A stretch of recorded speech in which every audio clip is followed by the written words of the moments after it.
जय गुरुदेव।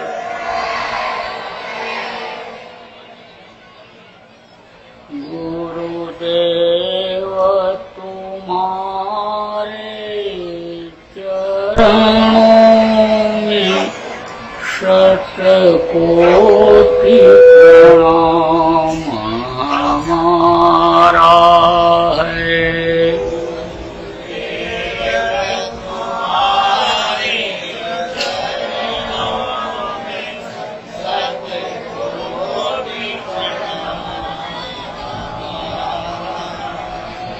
मेरी नैया पार लगा देना, कितनों को पार उतारा है।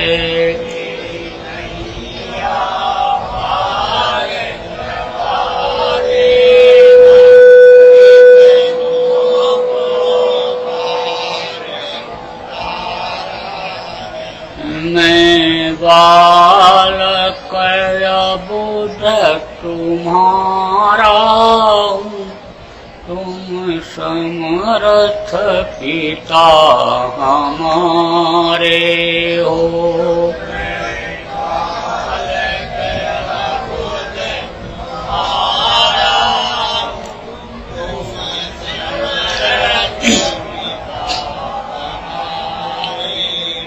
मुझे अपनी गोद बिठा लेना, दाता लो भुजा पसारा है।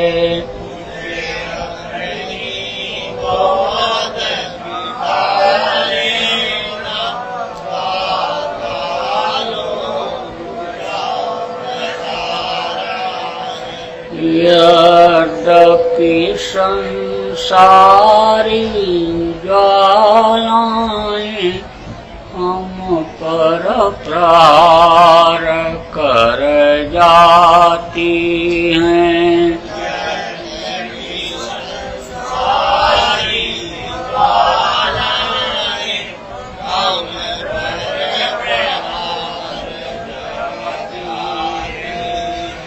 पर शीतल करती रहती है तेरी शीतल अमृत धारा है।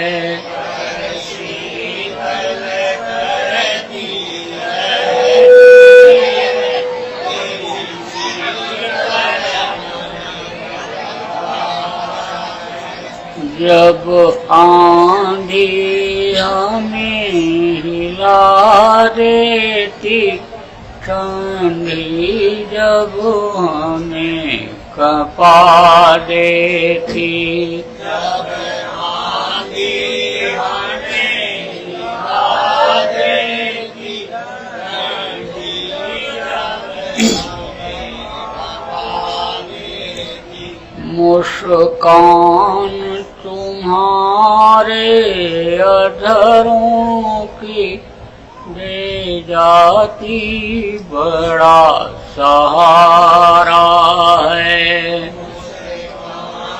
तुम्हारे अधरों की दे जाती बड़ा सहारा है।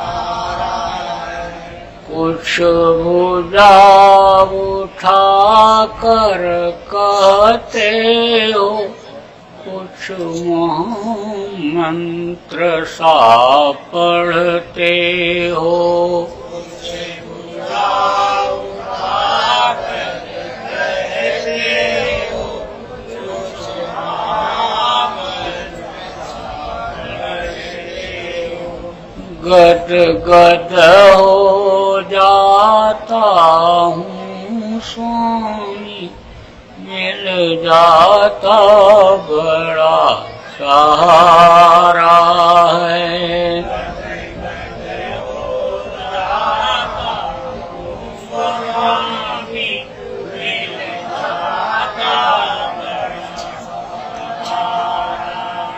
इस मूर्ति माधुरी की झांकी यदि सदा मिला करती स्वामी।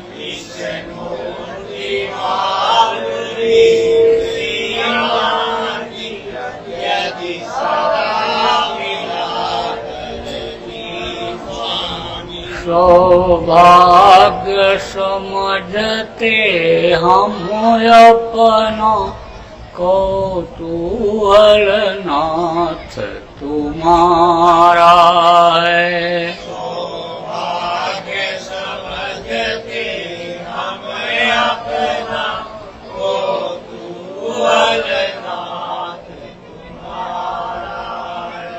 मैं बारंबार प्रणाम करूं चरणों में शीश झुकाता हूँ।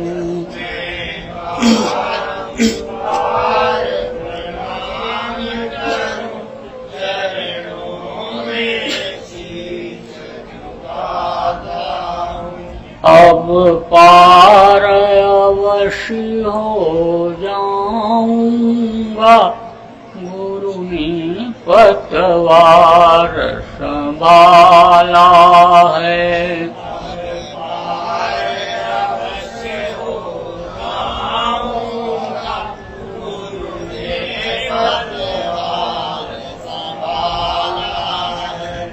गुरुदेव तुम्हारे चरणों में शतकोटि प्रणाम हमारा है। गुरुदेव तुम्हारे चरणों में शतकोटि प्रणाम हमारा है। मेरी नैया पार लगा देना, कितनों को पार उतारा है। मेरी नैया पार लगा देना, कितनों को पार उतारा है।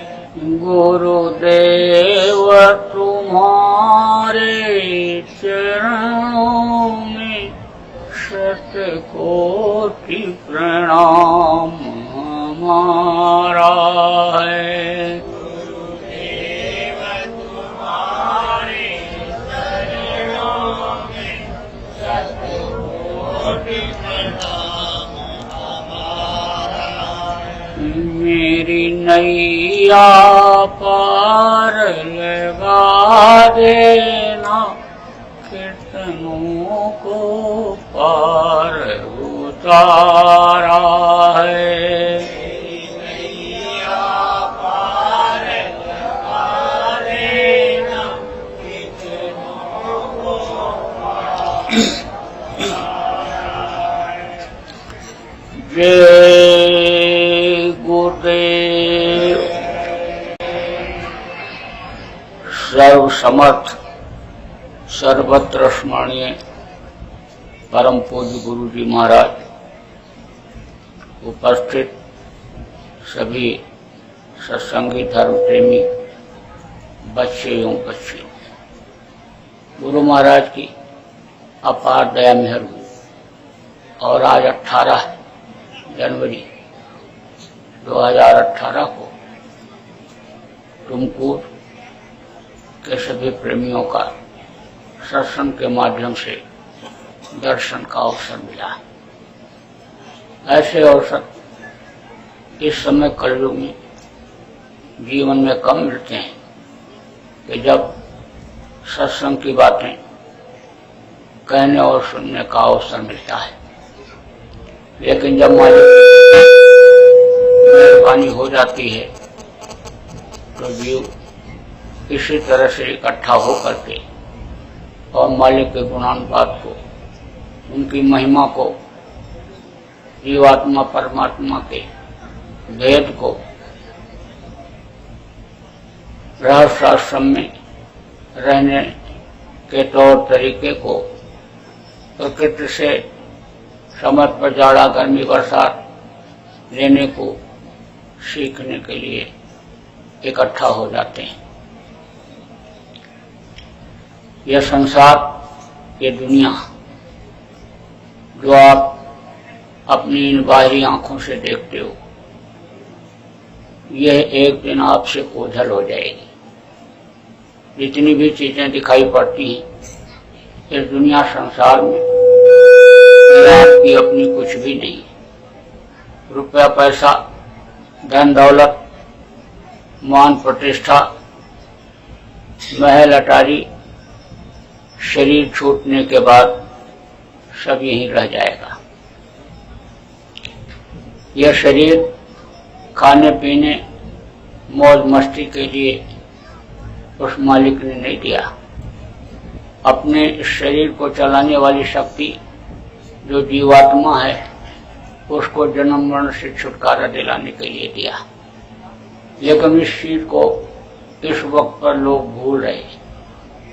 वो तो ये समझ रहे कि दुनिया हमारी, दुनिया की चीजें हमारी, और इस शरीर के लिए अच्छा खाने का इंतजाम कर लो, अच्छा कपड़े का इंतजाम कर लो, घर मकान अच्छा बना लो, मान प्रतिष्ठा की कुर्सी पर बैठ जाओ, इसीलिए यह शरीर मिला है।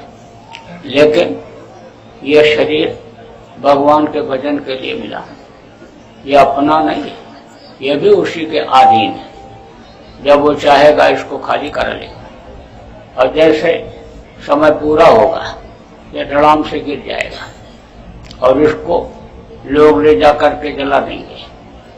क्या कह करके कि मिट्टी है। देखो, इस समय अगर आप किसी के शरीर के ऊपर हाथ रख करके कहो यह तुम्हारा मिट्टी है, तो नाराज होकर के कहेगा, नालायक, ये तो उसको मिट्टी दिखाई पड़ रहा है, लगता है उसको दिखाई नहीं पड़ता है, मोतिया बिंद हो गया आंख में। लेकिन शरीर छोड़ने के बाद, जीवात्मा के निकलने के बाद इसको लोग मिट्टी ही कहते हैं, और मिट्टी का करके ले जा करके शमशान घाट पर मिट्टी में मिला देते हैं। अब आप ये सोचो कि यह जो शरीर को चलाने वाली शक्ति जीवात्मा निकली, वो कहाँ जाएगी? अगर इस शरीर से बुरा कर्म करते रहे तो नरकों में जाना पड़ेगा, 84 में जाना पड़ेगा, मार काट झेलना पड़ेगा। इसलिए इस शरीर के रहते रहते इसको नरकों से बचाने के लिए कुछ करना चाहिए। यह मनुष्य शरीर जब हम आप माँ के पेट में थे, उल्टे टंगे हुए थे, टट्टी पेशाब मांस के लोथड़े मुंह के सामने भरे, तो उस वक्त पर यह प्रार्थना किया था कि प्रभु बाहर निकालो, बाहर निकल करके हम समर्थ गुरु की तलाश करेंगे, उनसे रास्ता ले करके दिन रात भजन करेंगे। अब हम ऐसा कोई काम नहीं करेंगे कि जिससे माँ के पेट रूपी डोरख में, नरक में हमको दोबारा आना पड़े।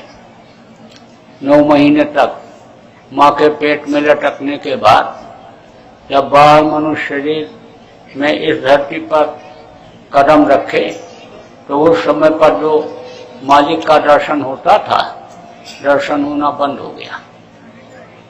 5 महीना 10 दिन का बच्चा जब माँ के पेट में हो जाता है, तब जीवात्मा इसमें डाल दी जाती है। जीवात्मा क्या है? इस समय आप बैठे हुए हो और आपके शरीर में सुई चुभोया जाए तो दर्द होगा, लेकिन जीवात्मा के निकल जाने के बाद जब यह शरीर मृतक हो जाएगा, तब इसके अंग को काट दो, कुछ नहीं पता चलेगा। तो ये जो ज्ञान भान कराती है, चैतन्यता लाती है, यही है जीवात्मा। यह परमात्मा की अंश है। तो ये 5 महीना 10 दिन का जब बच्चा माँ के पेट में हो गया, तब उसमें डाला गया। तो वो रास्ता, जिस रास्ते से डाला गया था, वो खुला हुआ था, वो तीसरी आंख खुली हुई थी। और उससे मालिक का दर्शन होता था। जब बाहर निकले तो पर्दा पड़ गया, दर्शन होना बंद हो गया। तभी तो बच्चा रोया, कहाँ पहुंच गए, कहाँ आनंद ले रहे थे, अनाथ वेदवाणी सुन रहे थे, खुदाई आवाज गैबी आवाज सुन रहे थे, और बाहर निकलने के बाद वो बंद हो गया तो रोया। अब आप ये समझो कि बच्चे का रोना कोई समझ पाता है? समझ नहीं पाता है। ले जाते हैं लोग, इंजेक्शन लगवा देते नींद का, लेकिन वो शरीर के ऊपर बुरा असर डालता है। तो जब पैदा हुए तब रोए, दूध नहीं मिला तब रोए, स्कूल जाने को हुआ तब रोए, नौकरी काम नहीं मिला पढ़ने के बाद तब रोए, शादी ब्याह नहीं हुआ तब रोए, और शादी ब्याह हो गया तब रो रहे हैं। जिसके बच्चा नहीं है कहता है एक बच्चा कहीं से हो जाता, बच्चे के लिए सब कुछ करने को तैयार हो जाता है। कर दो, चलो मजार पर चद्दर चढ़ा, मजार पर चद्दर चढ़ा देगा। गया में पिंडदान कर आओ, वहां भी चला जाए। बस चुन्नी चढ़ाओ, वहां भी चला जाए। रामेश्वरम चले चलो, तिरुपति बालाजी चले चलो, बच्चा हो जाएगा। तो इधर उधर बच्चे के लिए दौड़ करके पहुंच जाता है। कह दो कि काली माता के मूर्ति के सामने बकरा काट करके चढ़ा दो तो बच्चा पैदा हो जाएगा, तो बकरा भी काट करके चढ़ा देता है। इतना जबरदस्त पाप कर डालता है, जीव हत्या भी कर डालता है। किसके लिए? औलाद के लिए, लड़के के लिए। लेकिन जिनके 4 लड़के हों तो आप तो बड़े खुशहाल हो, आपके 4 लड़के, 4 बहू खूब सेवा करते होंगे। तो बुढ़ा क्या कहता है, ये मर जाते तो ठीक था, जीने नहीं दे रहे, जान के लाले पड़ रहे। क्यों? क्योंकि वो सेवा करते नहीं, दुख देते हैं। तौर तरीका बदल गया। एक समय ऐसा था कि राजा दशरथ के कहने पर राम राजगद्दी पर ठोकर मार करके जंगल चले गए थे, और आज बेटा पिता के सीने में रिवाल्वर लगा करके जमीन जायदाद लिखा जा रहा है, घर से बाहर निकाल दे रहा है। तो दुख पा रहा है इसलिए ऐसा बोल रहा है। आप देखो, घर घर में झगड़ा झंझट, घर घर में वैमनस्यता, घर घर में ईर्ष्या, घर घर में अन्य बीमारी ये फैली हुई है। अब कहाँ से शांति मिलेगी? जब आदमी दुखी रहेगा तो शांति कहाँ से मिलेगी? खाने पहनने की भले दिक्कत ना हो, लेकिन अन्य शारीरिक कष्ट हो, मानसिक कष्ट हो, आर्थिक अनेक परेशानियां हो, ऐसा होते हुए भी और नींद ना आती हो, तो दुख का संसार बनेगा कि नहीं? तो ये दुखों का संसार बने।